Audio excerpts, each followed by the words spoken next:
education, of course, came from the influence of his father. But when his father died, he took the mantle of his father and expanded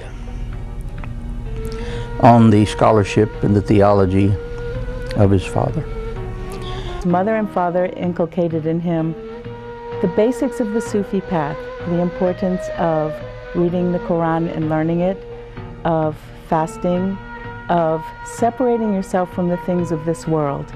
And they taught him kindness and respect and love of fellow human beings. He grew up in a household that had many visitors, and they welcomed everybody. They never left anyone out, and his father always made sure that everyone left with something. So Rumi was brought up in a very giving and very educated family. The origin and roots of Sufism lie in the life and practices of the Prophet of Islam and the Quran. Sufism espouses a well-founded and thoroughgoing interpretation of Islam, which focuses on love, tolerance, worship of God, community development, and personal development through self-discipline and responsibility. A Sufi's way of life is to love and be of service to people, deserting the ego or false self and all illusion so that one can reach maturity and perfection, and finally reach Allah, the true, the real. Sufism is a path to God, as I understand it. It's the inner core of Islam. It is a path to God which is of religion, but not a religion. It's a path of the heart to God. It's a purification of the heart. Someone once said that there's 70,000 veils separating us from God. And I view Sufism as the removal, one by one, of these veils. And there's stages and steps that one goes through. And so one could say it's a purification of the heart. It's getting rid of anything that separates you from God so that there's room for nothing else but remembrance of God in your heart. Sufis live in this world, but they seek a deeper meaning of this world, of the life in this world. They live in this world. They're of this world. They're in this world, but not of the world. It is simply the ways developed by Sufis to reach God, acquire His love, and thus to purify and train oneself and become a perfect human being, become a true human being.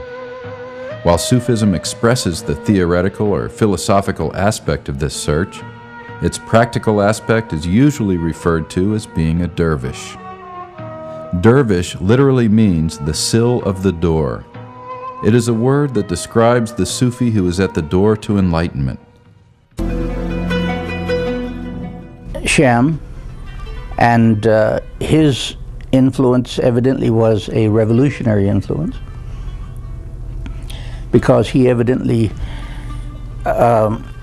was already a part of the Sufi tradition, and therefore was concentrated more on the heart and on the ecstasy of moving toward unity with God, whereas Rumi had been raised in the discussions that were primarily influenced by Aristotle and this kind of thinking.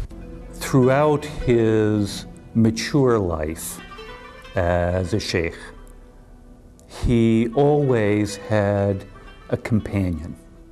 For a mere 4 years or so, it was this key figure, Shamsuddin Tabrizi, about whom we know not a great deal.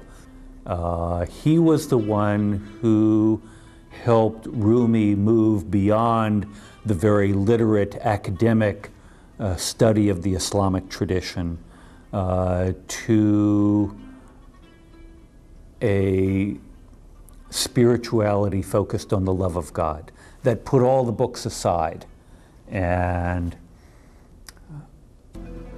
focused on losing himself